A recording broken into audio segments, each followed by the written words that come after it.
Hey, Brian from Snake Bites here. We get bit an awful lot on the show, but the truth is, when you have this many snakes, you get bit all the time, even when the cameras aren't rolling. So we're gonna take a little time, look at what happens when we get bit and how you should handle it. You're watching Snake Bites.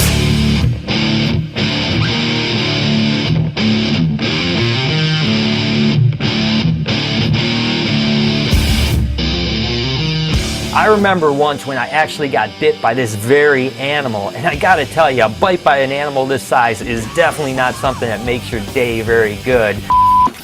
Oh, But I tell you, getting bit by an animal this size is pretty rare, and I don't think that I want to show you how it actually feels today. So let's go take a look at some other animals. Snakes really bite for two main reasons. One is a defensive bite, which is basically just saying, stay out of my area, I don't want to be messed with. They really don't mean you any harm, but they want you to stay away. You can see this Colombian rainbow is nestled down. It really doesn't want me to mess with it, but if I go in here, it's probably going to try to strike at me, and as you can see, it just hit me like that. There's only a couple little blood specks on my hand, and what's really cool about snakes is the fact that they have an anticoagulant in their saliva, which basically means you're just going to bleed a little more than a normal wound. What's nice about that is that you're going to bleed any of the bacteria out, and even the tens of thousands or hundreds of thousands of times that I've been bit, I have never had an infection. Alright guys, it's Cal's question of the week. Now obviously we work with a lot of snakes, and we show you guys a lot of snakes, but there are some snakes we don't have, or some snakes we don't show.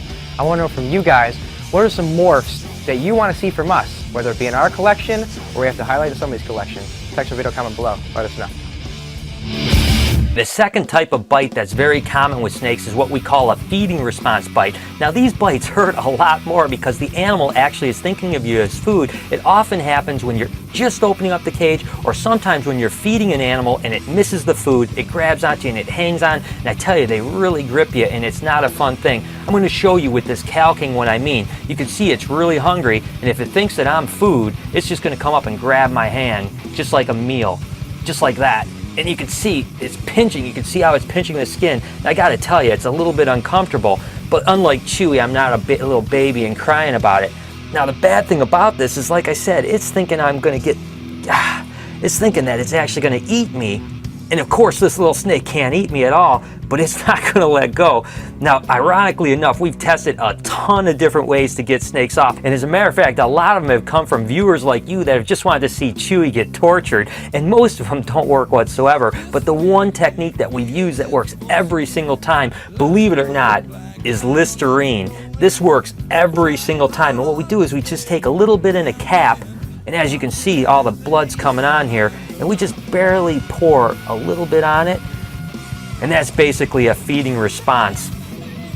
Just get that little guy back in his cage, and as you can see, the alcohol from the Listerine doesn't feel very good, but these bites are definitely a lot more painful than a defense bite. When it's ready to go again. Oh, it's got me again. Oh, right in the, it's like the worst place to get bit too, right there where there's a lot of meatiness. Oh no, it's on my finger. Oh. So if you don't have Listerine around, a lot of people think that running a snake like this underwater actually will help it release. I don't know, I've had mixed reviews on this one, and normally it doesn't work for me. Something that Chewy does all the time, and he claims that it really works. So we're gonna try it, but again, we don't wanna hurt the snake. But I gotta tell you, it's pretty uncomfortable to have this on your hand like this, and I actually am seeing it's actually tightening as I pour it in the water. So I'm not so sure this one works. This one seems to be getting worse, not better.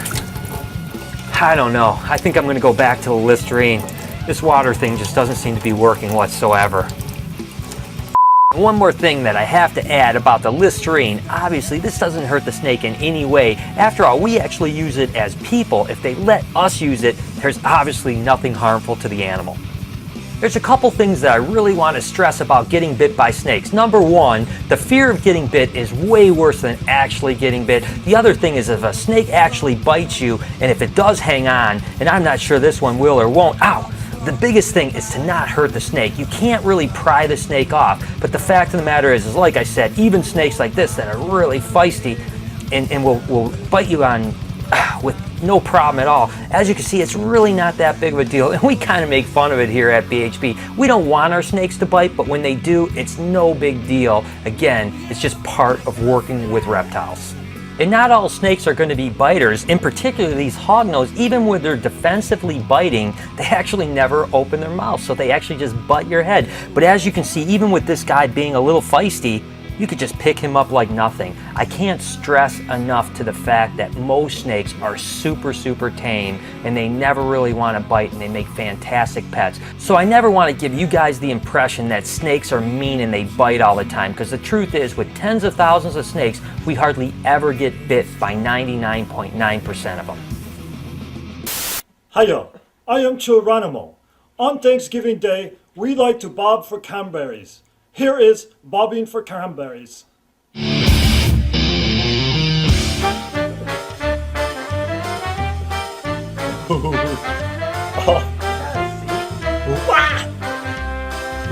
Ay, ay, ay, ay. Ow! Ay, ay, ay!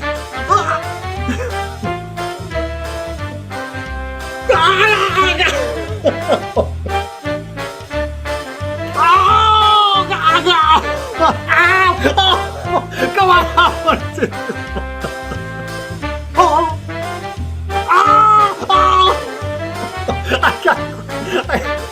Ow! It's my lip! Oh, you make me scared. Ow! I'm done. I am Geronimo, also known as Big Chief Cluster. I have lost a challenge, but please comment below and send in your challenges. Thank you. For this week's Comment of the Week on the Making of a Reptile Show, the question was, if you had to eat one meal for the rest of your life, what would it be? And a churlick said, "Wow, you guys are busy boys. Thanks for showing us behind the scenes. I love getting my Wednesday subscriptions. Oh, and Kel, it would be deep fried asparagus. Almost the best thing this girl has ever had in her mouth." Okay, I'm not even sure I want to touch that comment at all, but I tell you what, you guys keep sending me creative comments, I'm going to feature you on a future episode. So there it is. I hope you guys enjoyed the show and appreciate all the sacrifices that we make getting bit for you guys. Tomorrow is Thanksgiving, and I just want to wish everyone a happy holiday. Next week, we're going to take a look at ophidiophobes, which is a fear of snakes, and how you guys can help people get over it. Until next time, this has been Snake Bites.